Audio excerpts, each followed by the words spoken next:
everyone. I am Mary Malloy. Welcome to IMI's Talking Leadership podcast. We live in an age of instant answers, short form content, and increasingly sophisticated technology. But the capabilities that allow people and organizations to perform, adapt, and grow are rarely developed instantly.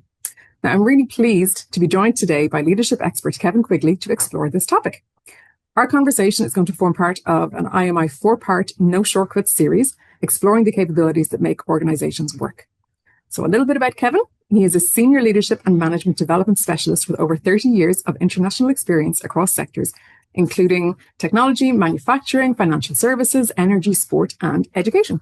He works with public and private sector organizations in Ireland and globally, helping leaders navigate complexity, drive change, and lead with emotional intelligence. As program director on several IMI leadership programs, Kevin is recognized for cutting through theory and focusing on what actually works, equipping leaders with practical tools that translate directly into sustained business performance and personal effectiveness. Kevin, we are delighted to have you with us today. Welcome to the podcast. Thank you very much. My pleasure. Great to have you here. Kevin, so as mentioned, you've spent more than 30 years working in leadership development across multiple industries and countries. Taking all of that experience into account, what do you think is the biggest misconception that people have about leadership? Thank you, Marie. Well, there's a few. I'll just highlight two in particular. One is that leaders are born. Sometimes when you hear the phrase, the person's a born leader, and we even think about it when we look at young children, how they're the natural leader of the group. Now, that's not saying that there aren't attributes that would be very, very useful as a leader. I use a sports analogy here, Mary. For example, I could be a very fast runner. I could have some great agility and natural hand-eye coordination and great stuff to have, but it doesn't necessarily mean I'll be an outstanding rugby player. Sure. Those skills are very useful in rugby, but there's other things that come into play as well. And the same can be said for most sports, I believe. And I think the same can be said about leadership and leadership development. So there are things that would be very helpful and useful, but there's a lot more to it than that. A second one I would just highlight is that often people convolute leadership and management, and really we should look at them. There is overlap, but we should look at them separately as well, because it can frame our approach to our own personal development and to what actions we're actually taking and where I should be focusing my time and energy. Is it more in the leadership space or is it more in the actual management space? So those are two things that often people come into a program, for example, with these misconceptions, and I think they gain an understanding as time goes on that there's a lot of flaws in those viewpoints. Like that brings me on really nicely to the fact that leadership advice is often full of contradictions too. So as much as you can be a born leader or not, there are contradictions in how to be a leader, like be vulnerable, but inspire confidence, ask questions, but give direction, move quickly, but think deeply. Like, is navigating those contradictions actually the real work of leadership? I think it's a big part of it, actually. And, one of the things I like to share with people is that I can add and walks on water here as well, because, leadership is hard work. And anyone who's been in a leadership position knows it can often even be quite lonely because you are in the spotlight and people are looking to you, but there is contradictions. So, we often have to look at the ability to adapt our leadership style based upon a particular situation. So what's really needed here?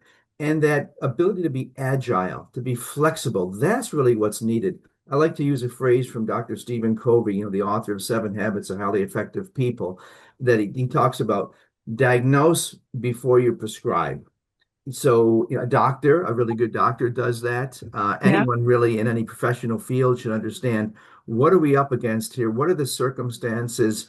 What do we have to then do to thrive or to win in this particular situation? And if I just use the same approach time after time because that's my default style, well, that may not be appropriate in a lot of situations. So therefore, being agile and flexible, recognizing what's needed, and then adapting one's style to be able to achieve an outcome, based upon that particular situation. It's so interesting. The situation you find yourself in as a leader can be completely different. Your style can work with one set of people and completely rub someone else up the wrong way. So knowing how to navigate that as well is such an important part of leadership. Yes.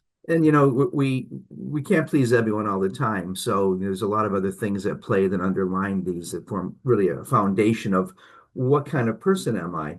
Am I trying to operate in the best interest of the organization, putting my ego to the side, putting my own personal benefits to the side? Or am I, pulled into this place of, hey, what's in it for me? What's the best for me? So that ability to be selfless, this is a hard thing for many, many people. As I said, it's not an easy thing. And Mhm. we all struggle with these. And often there's no one single right answer because that struggle can be going on for many, many years. So that brings me to the question around. So obviously we said 30 years of experience. Is Mhm. there something that you believed in the start of your leadership career or journey that has changed? Yeah, it kind of feeds off my previous answer, Mary. I guess early on in my early days, one can be quite naive, and hence I tried to bring a practical approach to what we do in the programs that we share with people at the IMI. My notion in the beginning was that people will be promoted to leadership positions simply based upon their capabilities, really a meritocracy, and that they would be motivated what's in the best interest of the organization or even the team, for example. Mhm. That's not always the case. One would have thought that things like a big ego and self-interest wouldn't come into play, but they do. So some individuals may even move higher in organizations based largely upon their ability just to get even short-term results. Well, that may not be in the best interest of the organization in the long term. So there's this question of sustainability. Can we Mhm. get the results we want, but do it in a way that we can keep getting great results in the future? So that's a more long-term approach, but often we can reward people on short-term results, and that Mhm. may not work out well in the long term and the sustainability of the team or the organization. So, parking one's ego, prioritizing the greater good, Mhm. one aspirationally would want that to be the case, but in reality, it's not always the case. Yeah, sometimes pressures come in and leadership gets put to a side because productivity has to be the driver of the activities in that moment. Um, it is really interesting to go, yes, everyone will be rewarded based on the work they've done and how they Yeah. perform. But as we all know, that's not always the case. But good No. leadership, I think, is being able to spot when that is starting to slip a little bit. Yes. So we talk about leadership all the time here at IMI, and I'm sure you do in your life and in work and careers. Every conversation comes around it. Ultimately, what is leadership for? What changes when it's being done well? Well, I think you can answer this in a lot of different ways, and I'm not just saying that my own view of this is the only way of looking at it. You could look at it from multiple viewpoints. But I like to think of a leader as a guide, and their intention is to enable the organization to reach a desired destination.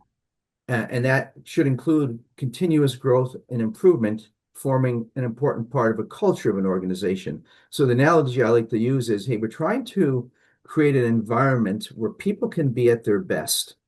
And then, of course, we want to achieve a result or a goal because there's always this balance. We can get great results, but if we do it, and not develop the organization or people for the future, we can't sustain that. On the other Mm-hmm. hand, if we're only worrying about, hey, let's make sure people are all developed, learning and growing all the time, but we don't get results, well, that's not good either because we're not going to be around too long. People might Exactly. have liked working with me, but then when they're out of a job, they won't be too happy. So it's this constant tension and balance we're trying to achieve. And to do both of those is really an important thing. And, we also want to have people feel motivated, ideally intrinsically motivated, so we can get commitment versus compliance, because commitment's a lot more powerful than compliance.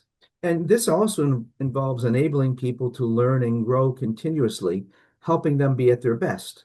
And most people, I think, can thrive in that kind of situation. So we're trying to create this continuous learning culture that in turn creates, I call it the fertile soil, where change becomes part of the DNA of an organization. And you're always moving forward, trying to continually improve, grow, learn, and of course, achieve better results along that path. Mm-hmm. That's the ideal. That's what you're striving for. And, sometimes it's two steps forward, one step back. And sometimes it's try, fail, learn.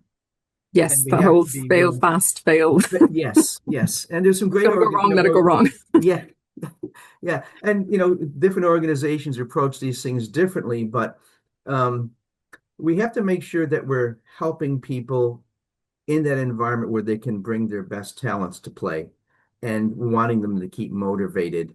And so we keep them engaged as much as possible. I have a background in coaching sports teams in my earlier years, and I use a lot of analogies with sports, but you can use an orchestra analogy equally as well, or a Yeah, Formula One driving team analogy absolutely. Any equally as large group of well. people that have to work together. Yeah, people have to Yeah, work together. I mean, you wouldn't have a great performing sports team if you had some people who were engaged and then a big chunk of people who were disengaged, and maybe even some that were actively disengaged. hmm, You'd be in big trouble. And so, in the workplace, we have to realize that we have to move towards engagement of people continually. And people are all different. So different things will work for different people. yeah. Yeah. I'm going to call back to something you said earlier about leadership being quite lonely. So Yes. if it's quite lonely, is there too much emphasis placed on individual leadership, and maybe we could be placing more on the systems or the relationships or the conditions that leadership happens in? I think there's, again, both of these things are important, but I don't think we put too much emphasis on the individual piece, Mary, because, I'll reference the work of John Carter from Harvard Business School. Hmm. I like a lot of John Carter's work. And John has said very often that most organizations, even in today's world, have far too much management and too little leadership. And so we can't ignore that because, often he references in business schools and MBA programs, we spend a lot of time on the management pieces and not enough perhaps on the leadership pieces. And we need both in organizations, Absolutely. not one or the other, but Mm. often we don't have enough of that leadership element. So I think we got to continually emphasize that. But you can't ignore the system structures and the environment of the organization. So the two of them go hand in hand. Hmm. But the leader, your senior leaders have a huge impact on shaping that environment. And what systems and structures do they promote, fund, Hmm. Sure. support in some way, and which do they not? And all these factors, again, go into what I call creating that fertile soil where growth and change can be cultivated. It's so interesting, and it's always great to hear outside thoughts on it as well. So thank you for sharing from John. Kind of following on again with that, people say that they want leaders who are human and vulnerable, but they also want reassurance from their leaders. They want to see competence from their leaders. They want certainty from their leaders. They want their leaders to lead, essentially. Um, how do leaders judge the difference between uncertainty and how much vulnerability to reveal? Because there will be instances where they're feeling that vulnerability as well. But do you show it? Do you not show it? What's the fine line there? Is there one? I wish there was an easy answer. Sometimes what the answer in this space is it depends. Yeah, It's not one a of my cop favorites. out because the reality in the leadership space, there's a lot of ambiguity. And that ability to deal with the ambiguity is very, very important. And it's sometimes a thing that people struggle with because we'll say in the management space, there can be more certainty because management may be around having, process procedures, having structures in place. It's things like hiring, it's things like job descriptions, it's problem solving. It's these kind of spaces that can be more tangible. Whereas the leadership space talking about things like vision, strategic alignment, Mm-hmm. motivation of people. These are a little bit more nebulous, so it's harder to pinpoint sometimes. And therefore, I go back to what Stephen Covey often said was diagnose before you prescribe. Mm-hmm. So again, what's needed? So it's not meaning that I have to be an open book going back to this piece about being transparent with people. It's not just about being, hey, I have to be an open book and tell people everything about myself. No, not really. So you have to be judicious in what you reveal. But at the end of the day, though, believe people are looking for honesty and clarity of direction. And they like to know why we're doing something. because then you're treating them with respect. Hmm. And at the end of the day, most people, assuming normal human behavior, most people want to feel valued and respected.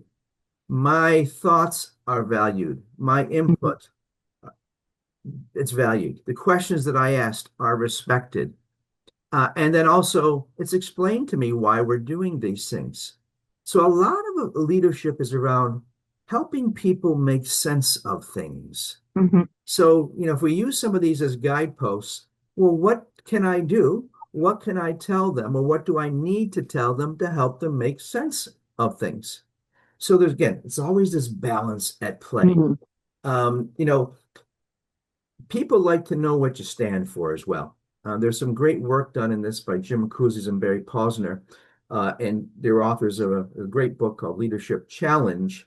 And they found in their research, and they identified 5 practices of really effective leaders, one of which is modeling the way. And they talk about how leaders are role models, and people like to understand, what do your values align with your actions? Otherwise, there's a disconnect. So knowing what you stand for is a big thing. If people understand the leader stands for this, I understand why we're doing these things. They've built up trust in the organization because they've been honest and transparent when appropriate.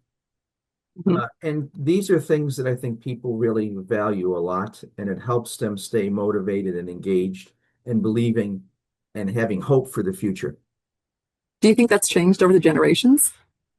Um, Well, if you look at Or today's was it like, I world, just need a job and I don't care who's leading me? And well, now, well, I want my job to, I want my values to be represented. I want to work for an organization where I feel like the leaders there represent me or yes. parts of me.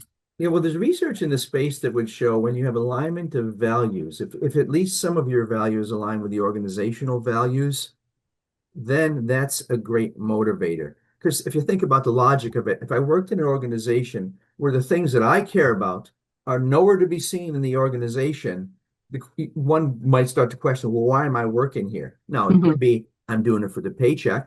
That may be necessary, by the way. Hmm. No doubt about that. Absolutely. If I look at my own parents working in organizations, my mother worked in a factory for about 30 years.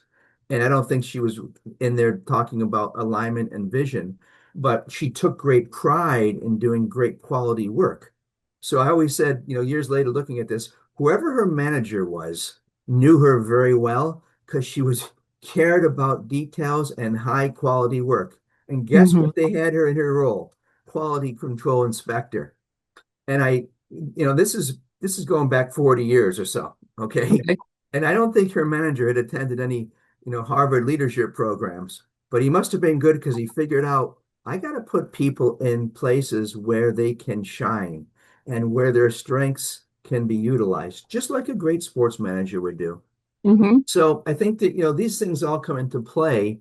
There's a golden rule I like to share with people. And funny enough, it actually came from my father. Okay. And my father was a general manager in 2 different kinds of industries.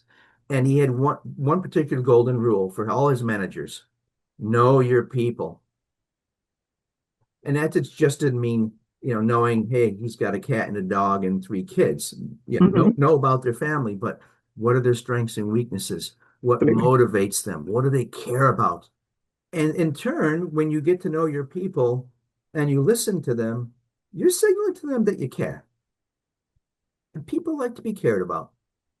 I think that goes back a little bit to your, is someone a born leader or not? Your mother's manager at the time maybe didn't do a leadership program, but Yeah. he could see Yeah, he had strengths in some, people and he was yes, able to navigate that. So yes, I think, 40 years on, we know an awful lot more about leadership, yes, I would yes, hope, especially at I would hope. So it's interesting to see where that has started, where it's moved into, where it's come from, the amount of academic research that's done, the studies that have been done on people on motivation. And not everyone is motivated by the same thing. Some are by values, some is finance, some is I just need this for my life right now. yeah, Some is I've retired and I want an easy thing to keep my brain occupied for a few hours a week. There's so many different reasons that somebody can be motivated. Um, yes. but in terms of the leadership that we are talking about and that we facilitate and teach about, what elements do you think of leadership can be just understood intellectually? So maybe not someone who's a born leader, but wants to improve their leadership. Yes. What can be developed through experience and feedback and reflection and all the things that people will pick up either through their lifetime or through doing different programs? Yes. So, there's things like models in theory can be memorized, or, yes, I understand the model very well, follow these steps. Those are all good things conceptually that most people can grasp easily. Mm-hmm. The harder part is putting these things in practice. And so a lot of the learning comes from experience. And I even go back to that try, fail, learn approach. Mm-hmm. But the ability to be open to feedback and personal reflection are also very important things. So we use a lot of those things actually in the IMI programs, particularly the personal reflection. We also use a model called HIT, where we try to really get people's thinking disrupted, Mm-hmm. maybe shifting some paradigms and getting them to look at things perhaps in a different way.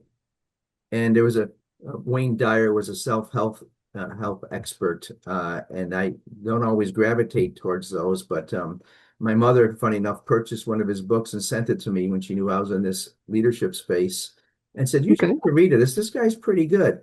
And I did. And one of the great phrases I like to use from Wayne Dyer was, "When you change the way you look at things, the things you look at change." And I Yep. said, Right. "Wow, that makes a lot of sense." So we sometimes in our programs, we challenge people to look at things differently. Another thing is, you can get research done and get data on mega trends and things like that. And that, again, conceptually, intellectually, fairly easy. But what do I do with that? How can I translate that and help people make sense of this, perhaps in the area of change? Oh, we have to change because it's the geopolitics that are going on here, or there's some socioeconomic things or the demographic changes that are happening that are going to impact our business, and we need Mm-hmm. to get ahead of this.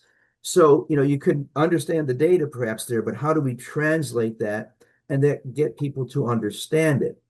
That's a lot harder. And I think that's one of the things that we help people do when they come on IMI programs. That brings me into my next question really nicely. Obviously, you've mentioned geopolitical, that can change people's workplaces Mhm. overnight. With the drop of a hat, things can Yes. completely change.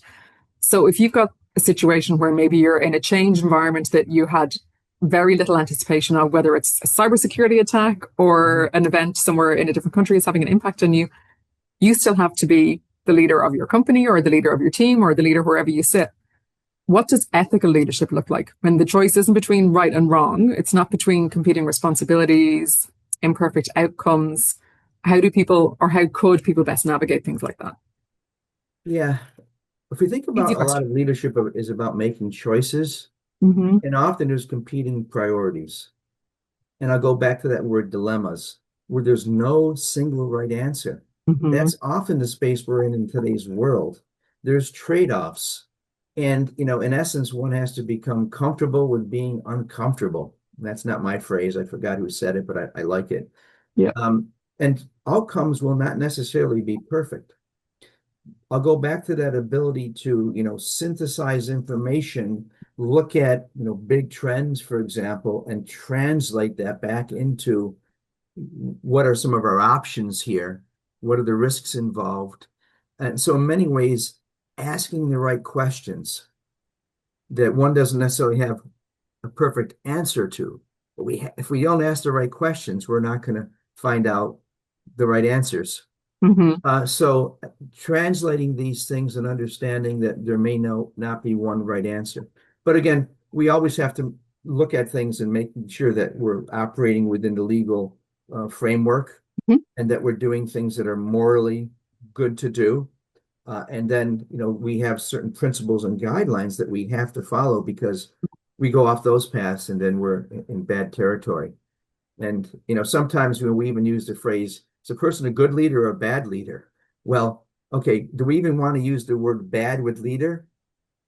In other words, that's not real leadership then. Um, No, It's not. So I could go down a rabbit hole yeah, of, bad to who, but yes, that's a whole other yes, very moral much, quandary. very much. But that brings me to like a few little short, quick fire questions, if Mhm. that's okay. Sure. What do people most need to unlearn about leadership? Oh, that's a tough one, Mary. Now, I was going to What say the whole concept of a born leader Yeah. isn't Well, that's one of them. And one. another one I think is that leadership is for the people at the top, the CEO, the CTO, the Mm, CFO, the senior leadership team. But in reality, leadership is not a title. We don't normally call people, at least in organizations, we don't call them, the leader. no, So we call chief executive officer, sure. but we don't say, the leader. Hmm. So leadership's not a title, it's really an action. It's what we do. Hmm. And fundamentally, anyone at any level can demonstrate leadership. Absolutely agree. If you identify an opportunity to improve something and you take the initiative proactively to improve it, that's a leadership action. And that can be done by anyone at any level. If you make an effort to reach across to another department, for example, Mhm. and start working to align your, we'll say, department or team goals with the goals of another organization or department, and you reach across proactively and do that to make sure, hey, we're on the same team here. We need to be aligned and perhaps aligned to a particular strategy. That's a leadership action. Hmm. Agreed. And, really, you don't need permission for these things. You know, and I learned that a long time ago. I used to sit back sometimes and I said, what should I be doing in this space? I'm waiting for my manager to tell me to spend more time in the leadership space. And I realized after a while was no one's going to tell me to do this. Hmm. You have to make your own choice because fundamentally leadership is a choice and there's trade-offs. And Hmm. so when I recognize, no, I'm going to take the initiative to improve this because I think it needs improvement, and I went and did it. And Hmm. guess what? When it works, oh, people like that a lot. They'll come back Absolutely. to you Yeah. and you get the praise and recognition for it. But often waiting for people to tell you to do these things, it's not a good idea. Again, assuming there's no unsafe activity or Sure. things that are Yes. going to Yeah. Yeah. sabotage something. You're trying to maybe a process improvement, for example. Mm. Yeah. There's different organizations where that will work in different ways. If Yes. you're in charge of people and you've got a new way Yes. that you want to work with people, that can be Yes. maybe a little bit more straightforward to put into place than we have a new system with a highly complicated piece of machinery or tech, Yes. that, if that goes wrong, it can have an impact on a lot of people. So there is, I think, an element of your own judgment, and maybe that Yes. Very comes much. in over time. So if everybody is a leader, and I do agree, everyone can model leadership capabilities and values and ethics, everything in that world. After 3 decades of working with leaders, what do you believe people need to learn the most from leaders today? I think there's a number of things. One is, people look for honesty and integrity. Hmm. They want hope. Things are going to get better. They expect competency. They're looking for guidance. Hmm. Again, helping people make sense of things, translating things, lifting the fog, helping us understand why are we going in that direction? Why now? And this has a particular relevance to change and to the future. And that's our world today. It's Hmm. one of constant change.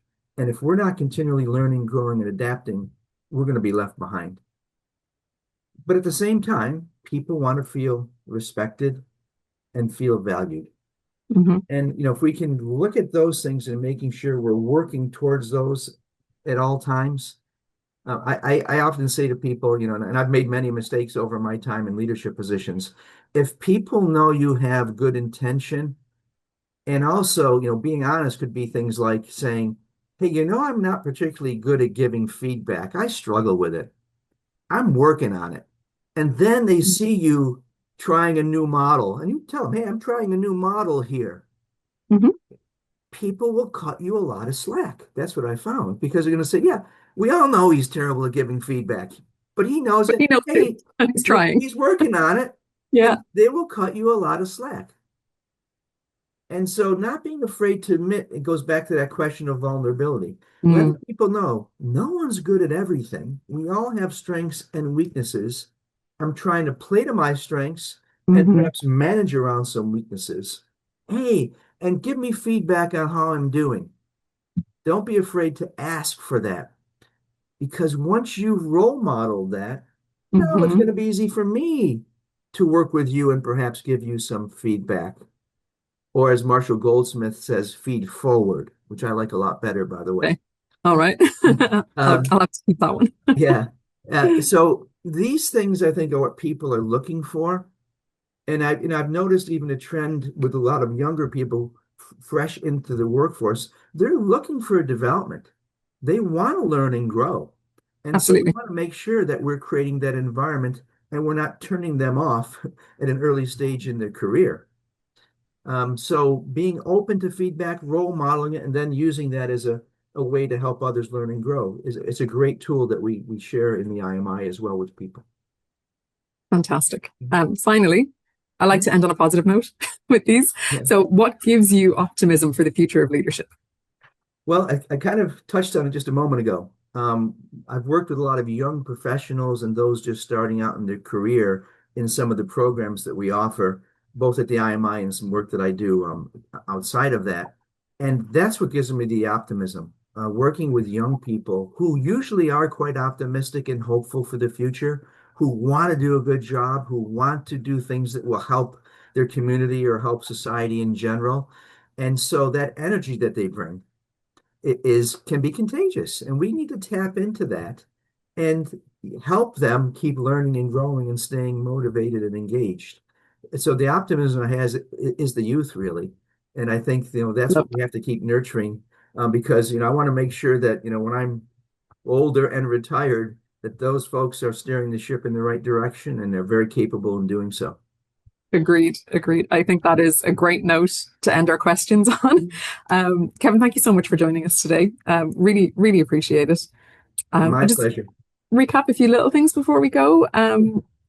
What really stood out was leadership is not about having all of the answers or one single formula. There's so many different things that make a good leader: judgment, self-awareness, courage, ability to navigate complexity, Yes. contradiction, responsibility. Um, if this conversation has prompted anyone who's listening today to think differently about their own leadership or about how leadership is developed in your organization, we'd love to hear from you. We have further insights and information on IMI's professional development programs and transformational diplomas. You can check them out at imi.ie. If you want to get in touch with any of our program advisors, you can do that at programadvisors@imi.ie to learn more about, in particular, the professional diploma in leadership that Kevin is our program director on. And the team there will be able to talk to you about any supports for you and your team that might be needed. Um, I'll just say thank you again, Kevin. That was such an interesting conversation. Thank you for listening to IMI's Talking Leadership podcast. We'll be back soon with another conversation from our No Shortcuts series, exploring the capabilities that make organizations work.